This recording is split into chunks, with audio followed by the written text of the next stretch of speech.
Have you ever heard this saying? If you're losing people, comfort, and familiarity, you might be growing. It sounds profound, but let's be real. It also sounds incredibly lonely. And that's because, often, it is. If you're feeling this right now, like you're walking a path that no one else seems to understand, I want you to know you're not just surviving. You're evolving. This feeling, this temporary isolation, is often the bridge between who you were and who you're becoming. Let's paint a picture.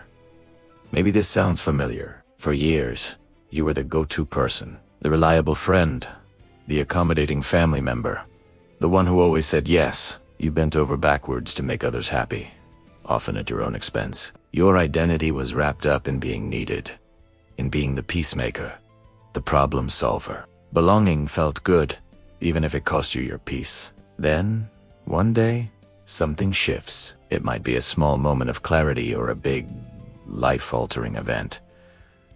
You realize you're exhausted. You're tired of overgiving, of people-pleasing, of constantly explaining your choices and feelings to people who aren't really listening. So you make a quiet decision. You decide to choose self-respect over belonging. You start setting boundaries. You stop saying yes when you mean no. You stop chasing people who don't value you. You stop trying to fit into spaces that require you to shrink yourself. And what happens next? The silence can be deafening. The friends who were always around when you were giving everything suddenly become busy. Your phone stops ringing as much. Family members might call you selfish or say you've changed, and they don't mean it as a compliment. You find yourself with a lot more free time, a lot more quiet evenings. The comfort of the familiar is gone, replaced by the stark, uncomfortable reality of solitude. This is where the real work begins. One of the biggest hurdles in this process is the fear of disappointing others. This fear is powerful. We're wired for connection, and the thought of letting people down, especially people we care about, can feel like a betrayal. You might start to second-guess yourself. Was it a mistake to pull back?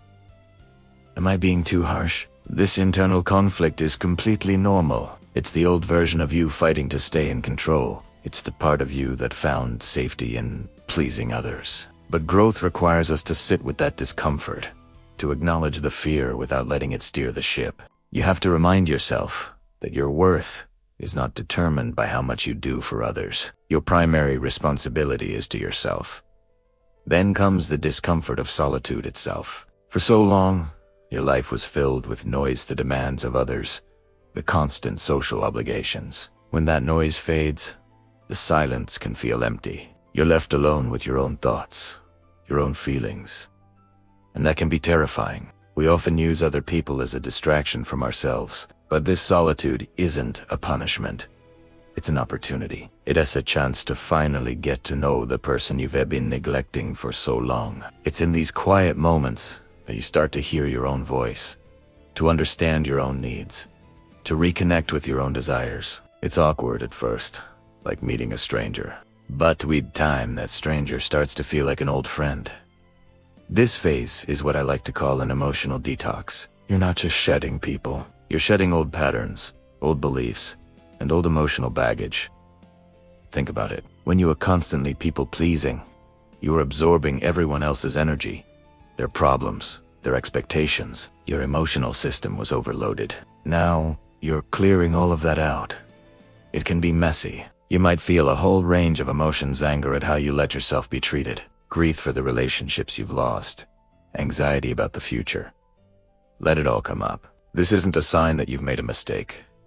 It's a sign that you're healing. You're purging the emotional toxins to make space for something healthier. As you go through this detox, something incredible starts to happen. An identity shift. Your sense of self was once defined by your relationships and your role in other people's lives. You were so-and-so's best friend or the dependable one in the family. Now, those labels are falling away. So, who are you without them? This is your chance to decide. You get to rebuild your identity from the ground up, based on your own values, your passions, your principles. You might discover you love things you never had time for before. Maybe you start painting, or hiking, or learning a new language. You start to build a life that is authentically yours, not one designed to please an audience. This is where the loneliness starts to transform into a powerful sense of freedom. And this leads to the final, beautiful stage, new alignment. As you become more firmly rooted in who you truly are, you start to attract people and opportunities that are in alignment with your new self. The universe has a funny way of matching your energy. When you were radiating desperation for approval, you attracted people who needed to be pleased. Now that you're radiating self-respect, authenticity, and peace, you'll start to draw in people who respect you, who celebrate your authenticity, and who add to your peace, not subtract from it. These new connections will feel different. They won't be based on obligation or neediness. They'll be based on mutual respect, shared values, and genuine affection. You'll find you don't have to perform or overgive to earn their friendship. You can just be yourself. The loneliness you felt was the necessary space clearing for these new, healthier relationships to enter your life. It wasn't an ending. It was a preparation. The path felt lonely because you were walking ahead, clearing the way for the right people to find you. You had to become the person you wanted to be, so you could attract the tribe you were meant to have. So, if you're in that lonely phase right now, please don't mistake it for a sign that you're on the wrong path. It's a rite of passage. It's the quiet moment before the curtain rises on the next, more authentic act of your life. Trust the process. Embrace the solitude.